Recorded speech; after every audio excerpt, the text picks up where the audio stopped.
నమస్తే, welcome to non stop news. రోజంతా బిజీగా ఉన్నారా? న్యూస్ అప్డేట్స్ మిస్ అయ్యారా? డోంట్ వరీ, బ్రేక్స్ లేకుండా బోర్ కొట్టకుండా నాన్ స్టాప్ న్యూస్ ప్రతిరోజు రాత్రి 9 గంటలకు. నేను అనుశ్రీ. నేను మహేశ్వరి. వివరాలకు వెళదాం. వైఎస్ఆర్సీపీ అధినేత వైఎస్ జగన్మోహన్ రెడ్డిపై హత్యాయత్నం కేసులో టీడీపీ కుట్ర బట్టబయలైంది. వైజాగ్ ఎయిర్పోర్ట్లో వైఎస్ జగన్ను హత్య చేసేందుకు ప్రయత్నించిన నిందితుడు శ్రీనివాస్ ఇంటికి వెళ్లారు మాజీ ఐపీఎస్ ఏబీ వెంకటేశ్వరరావు. 2018 అక్టోబర్లో వైఎస్ జగన్పై హత్యాయత్నం జరిగినప్పుడు ఇంటెలిజెన్స్ చీఫ్గా ఉన్నారు ఏబీ వెంకటేశ్వరరావు. కూటమి ప్రభుత్వంలో నామినేటెడ్ పోస్టు పొందిన ఏబీ వెంకటేశ్వరరావు నిందితుడు జనుపల్లి శ్రీనివాస్ ఇంటికి వెళ్లి మంతనాలు జరిపారు. రహస్యంగా శ్రీనివాస్ కుటుంబ సభ్యులతో చర్చించారు. వైఎస్ జగన్పై హత్యాయత్నం కేసు కీలక దశలో ఉన్న సమయంలో ఏబీ వెంకటేశ్వరరావు శ్రీనివాస్ ఇంటికి వెళ్లటంపై అనుమానాలు వ్యక్తమవుతున్నాయి. జనపల్లి శ్రీనివాస్ ఇంటికి ఏబీ వెంకటేశ్వరరావు వెళ్లటంతో టీడీపీతో శ్రీనివాస్కు ఉన్న సంబంధాలు బట్టబయలయ్యాయి.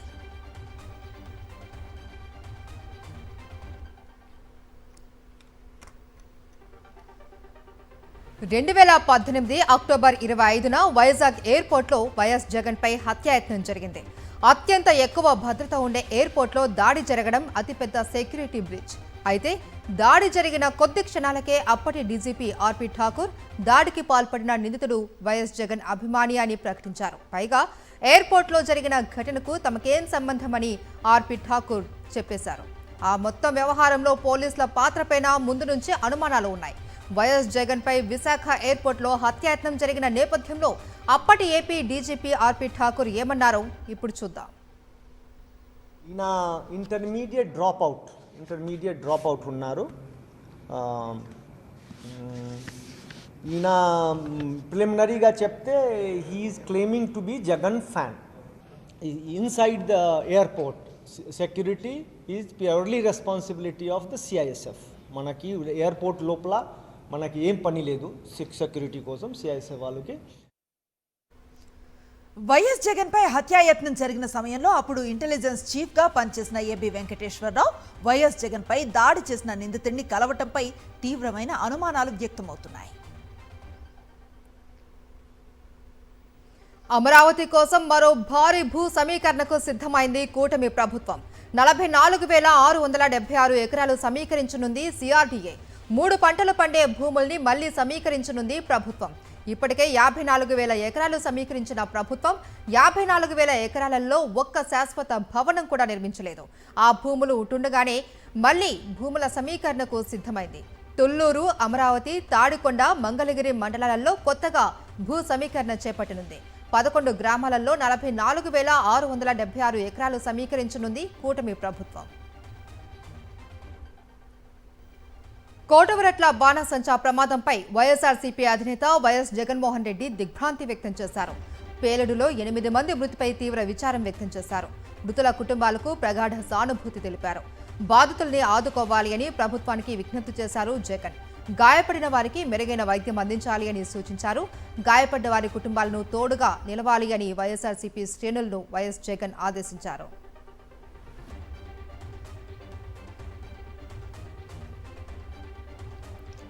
కైలాసపట్నంలో ఘోర విషాద ఘటన చాలా బాధాకరమని మాజీ ఎమ్మెల్యే కరణం ధర్మశ్రీ అన్నారు.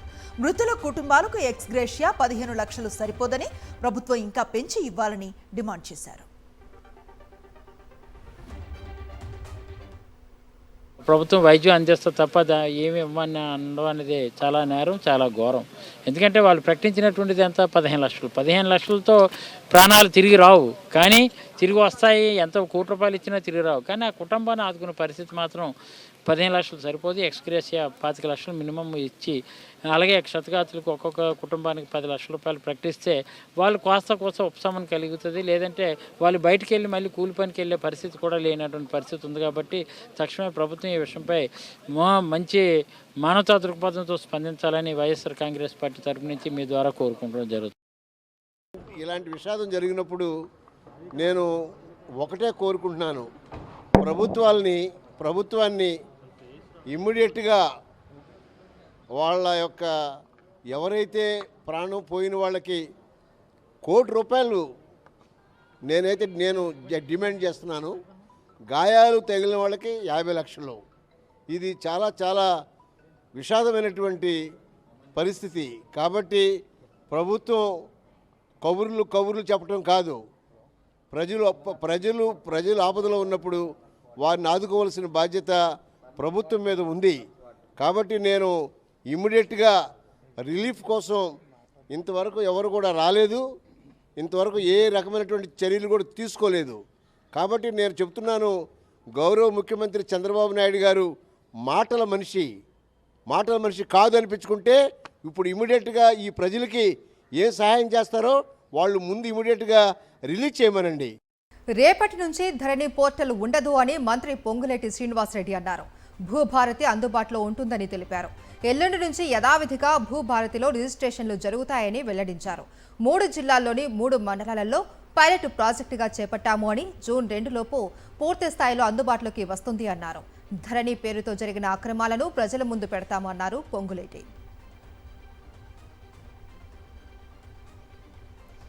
మోదీ ప్రభుత్వం తీసుకువచ్చిన వక్ఫ్ చట్ట సవరణ బిల్లు రాజ్యాంగ విరుద్ధం అన్నారు ఎంఐఎం అధ్యక్షుడు అసదుద్దీన్ ఓవైసీ. చంద్రబాబు, నితీష్ కుమార్ లాంటి వారి సహకారంతోనే ఈ నల్ల చట్టాన్ని తీసుకువచ్చారన్నారు. కేవలం వక్ఫ్ బోర్డులో మాత్రమే ఇతర మతస్థులు ఖచ్చితంగా ఉండాలనే నిబంధనలు పెట్టడం కక్ష సాధింపు కాదా అని ప్రశ్నించారు. ఈ చట్టానికి వ్యతిరేకంగా ఆల్ ఇండియా ముస్లిం పర్సనల్ లా బోర్డు ఆధ్వర్యంలో ఈ నెల 19న హైదరాబాద్లో భారీ బహిరంగ సభను ఏర్పాటు చేసినట్లుగా చెప్పారు అసదుద్దీన్. जब आप अपने धर्म के बोर्ड में सिर्फ अपने ही धर्म के मानने वालों को मेंबर बना सकते हैं और दूसरे धर्म का नहीं बन सकता है, तो कैसे मुस्लिम धर्म का ये वक्फ बोर्ड, उसमें कैसे मोदी सरकार दूसरे धर्म के लोगों को मैंडेटरी 2 लोगों को बनाने का एक प्रोविजन रखती है। मुस्लिम धर्म के एंडोमेंट बोर्ड पर लिमिटेशन एक्ट अप्लाई करके नरेंद्र मोदी की सरकार एंक्रोचर को मालिक बनाना चाह रही है एडवर्स पोजेशन की बुनियाद पर। డాక్టర్ బిఆర్ అంబేద్కర్ ను కాంగ్రెస్ పార్టీ అడుగడుగునా అవమానించింది అని మండిపడ్డారు కేంద్ర మంత్రి కిషన్ రెడ్డి. అంబేద్కర్ జీవితమంతా కాంగ్రెస్ తో పోరాటమే సరిపోయిందని విమర్శించారు. హైదరాబాద్ జీవీకే సర్కిల్లో డాక్టర్ బిఆర్ అంబేద్కర్ విగ్రహాన్ని కేంద్ర మంత్రి కిషన్ రెడ్డి శుభ్రం చేశారు. రేపు అంబేద్కర్ జయంతి నేపథ్యంలో స్వచ్ఛతా కార్యక్రమాలు నిర్వహిస్తున్నట్లు చెప్పారు. భారతీయ జనతా పార్టీ చొరవ కారణంగానే అంబేద్కర్ గారి యొక్క చిత్రపటం పార్లమెంట్ సెంట్రల్ హాల్లో పెట్టడం జరిగింది. డాక్టర్ బాబాసాహెబ్ అంబేద్కర్కు భారతరత్న అత్యున్నతమైనటువంటి మన దేశ పురస్కారం అందించడం జరిగింది. అంబేద్కర్ జీవితం అంతా కూడా కాంగ్రెస్తో పోరాటం చేయడం జరిగింది. ఆయన బతుకున్నన్ని రోజులు కాంగ్రెస్ పార్టీ డాక్టర్ బాబాసాహెబ్ అంబేద్కర్ను అడుగడుగున అవమానించింది. మేడ్చల్ జిల్లా మల్కాజ్గిరి బీఆర్ఎస్ కార్యకర్తల సమావేశంలో సీఎం రేవంత్ రెడ్డిపై కేటీఆర్ విమర్శనాస్త్రాలు సంధించారు. తెలంగాణ ప్రజలు రేవంత్ రెడ్డిని నమ్మి మోసపోయారని విమర్శించారు. రేవంత్ రెడ్డి చెప్పిన అవాస్తవ వాగ్దానాలు, కాంగ్రెస్ అసంబద్ధ హామీలతో ప్రజలు ఇబ్బందులు పడుతున్నారని మండిపడ్డారు.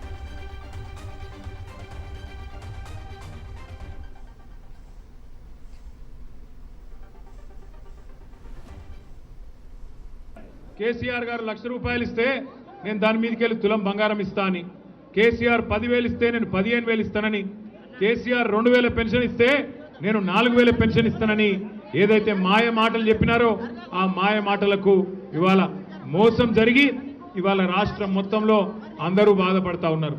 రాష్ట్రంలో ఇవాళ ఎవరన్నొక్కరు సంతోషంగా ఉన్నారంటే ఒకే ఒక్కడు రేవంత్ రెడ్డి తప్ప ఎవ్వరు సంతోషంగా లేరు. ఆఖరికి ఆయన మంత్రివర్గంలో ఉండే మంత్రులు, ఆయన కింద పనిచేసే ఎమ్మెల్యేలు కూడా సంతోషంగా లేరు.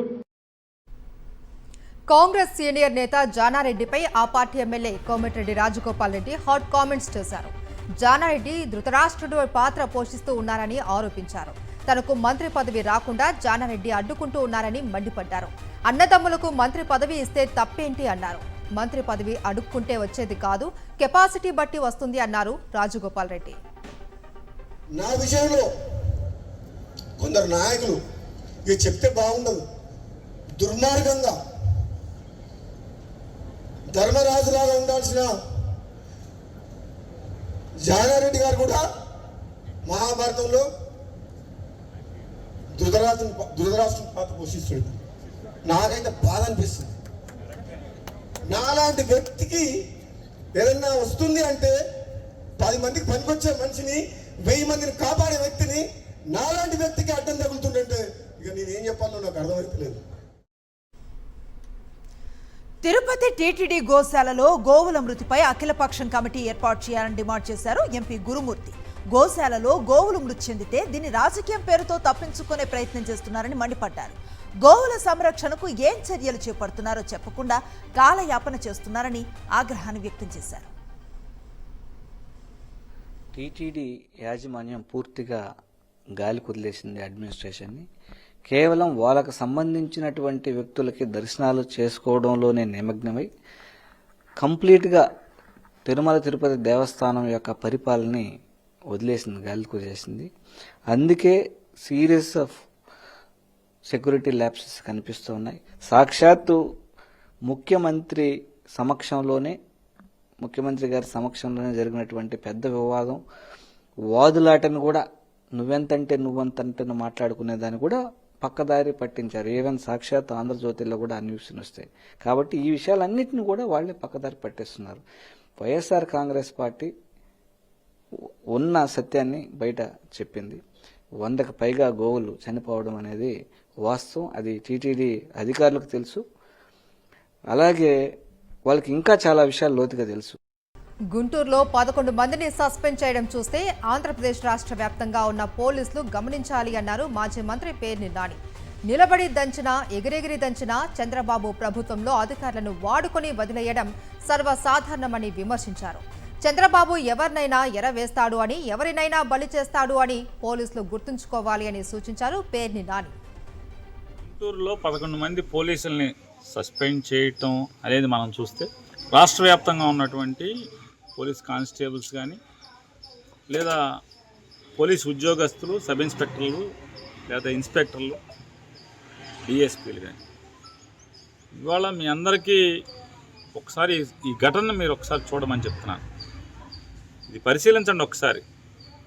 వెనకటికి ఎవరో చెప్పిన సామెతగా, పెద్దలు చెప్పినట్టుగా నిలబడి దంచినా ఎగిరెగిరి దంచినా చంద్రబాబు ప్రభుత్వంలో పనిష్మెంట్లు వాడుకుని వదిలేయటం అనేది సర్వసాధారణమైన విషయం అనేది ఇవాళ ఈ గుంటూరు పోలీసుల సస్పెన్షన్ మనకి కళ్ళకు కట్టినట్టు కనపడుతుంది.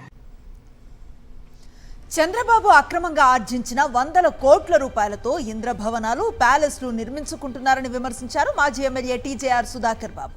వెలగపూడిలో 5 ఎకరాల్లో చంద్రబాబు మహా ప్యాలెస్ను కట్టుకుంటున్నారని చెప్పారు. ఎంత అవినీతి చేసినా చంద్రబాబు చాలా మంచివాడిగా నటిస్తారని తెలిపారు. కేవలం 5 ఎకరాలలో మాత్రమే ఓ చిన్న ఇంటిని కట్టుకుంటున్నారు.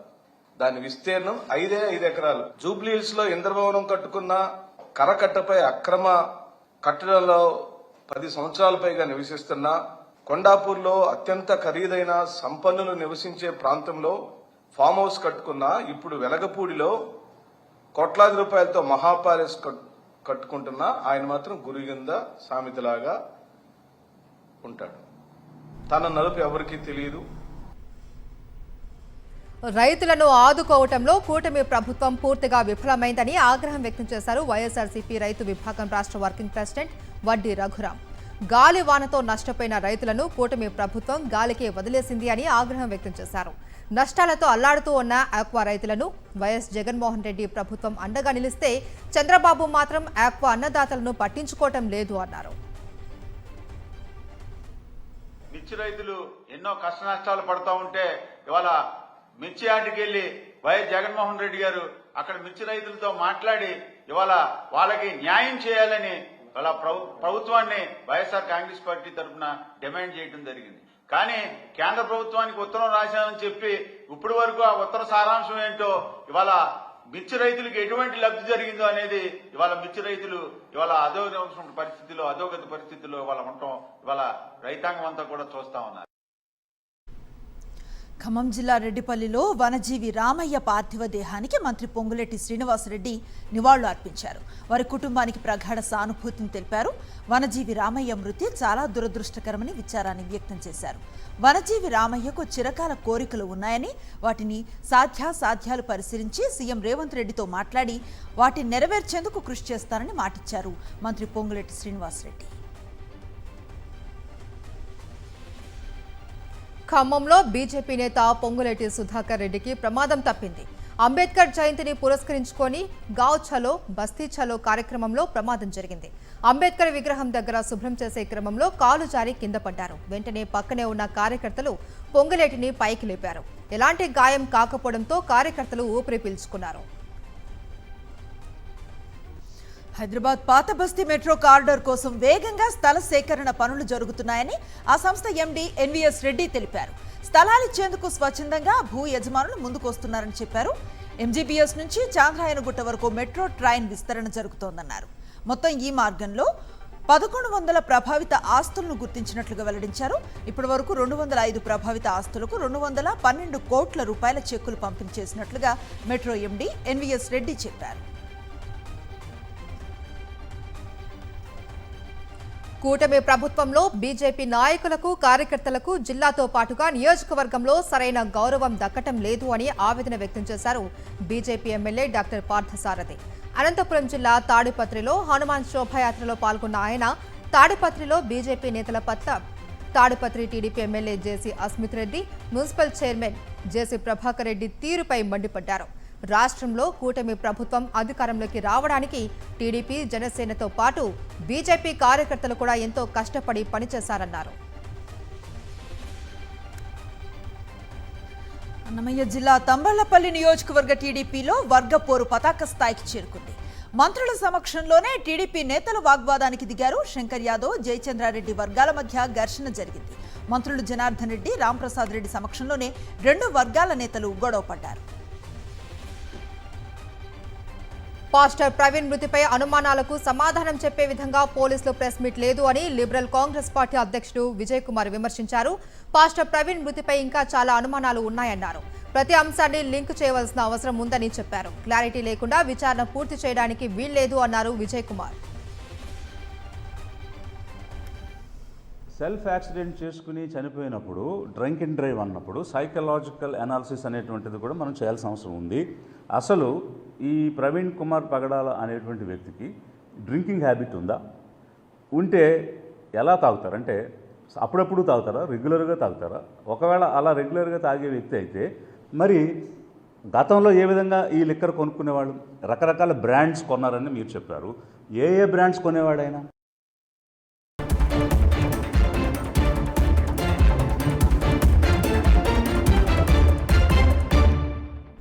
జాతీయ వార్తలు చూద్దాం. భారత్ అమ్ముల పొదలోకి సరికొత్త లేజర్ వెపన్ సిస్టమ్ చేరనుంది. లేజర్ వెపన్ సిస్టంతో శత్రు డ్రోన్లు, క్షిపణులను కూల్చే సామర్థ్యాన్ని భారత్ సంపాదించింది.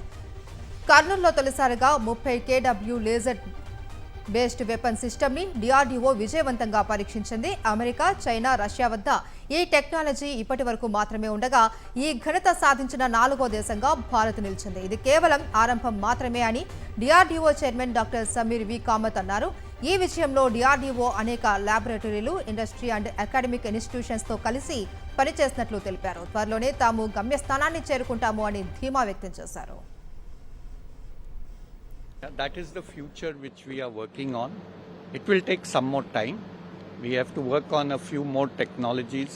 One is scaling the power. One is the beam combination to achieve higher efficiency of their combination. But we are sure that in the next few years we will have this capability. We are also, as DG ECS mentioned, looking at how we can miniaturize it to put it on airborne platforms, how to put it on ships. So this is a journey which has started today, which is a demonstration. What we gave you today is just the start of the journey. And with the synergy that this lab has achieved with other DRDO laboratories, industry and academia, I'm sure we'll reach our destination soon.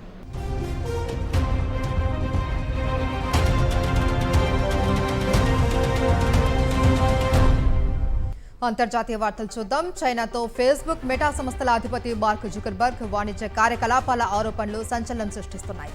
చైనాతో America ఓవైపు టారిఫ్ల అంశంలో వాణిజ్య యుద్ధం చేస్తూ ఉంటే మరోవైపు mark Zuckerberg చైనాతో చట్టాపట్టాలు వేసుకుని తిరుగుతున్నారు అని మెటా మాజీ ఉన్నతాధికారిని సంచలన ఆరోపణలు చేశారు.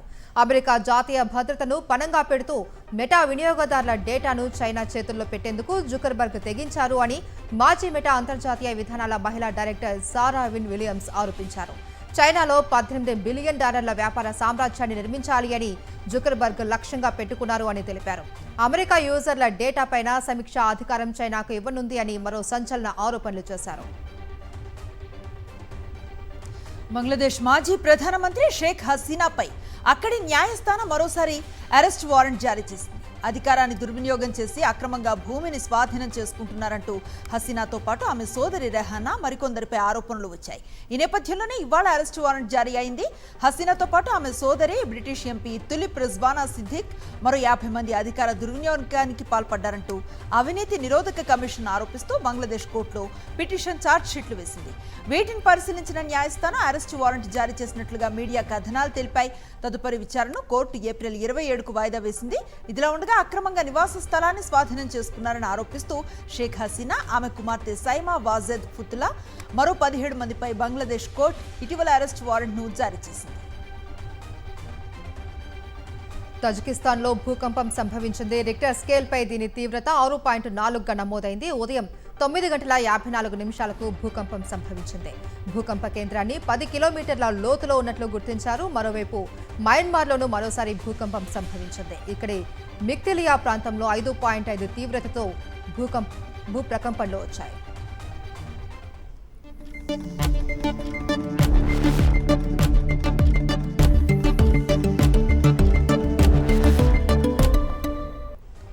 దేశంలో ఇవాళ బంగారం, వెండి ధరలు స్థిరంగా ఉన్నాయి. శనివారం 10 గ్రాముల 24 క్యారెట్ల బంగారం ధర 96,838 రూపాయలుగా ఉంది. ఇవాళ కూడా 96,838గానే ఉంది. 10 గ్రాముల 22 క్యారెట్ల బంగారం ధర 87,700 రూపాయలుగా ఉంది.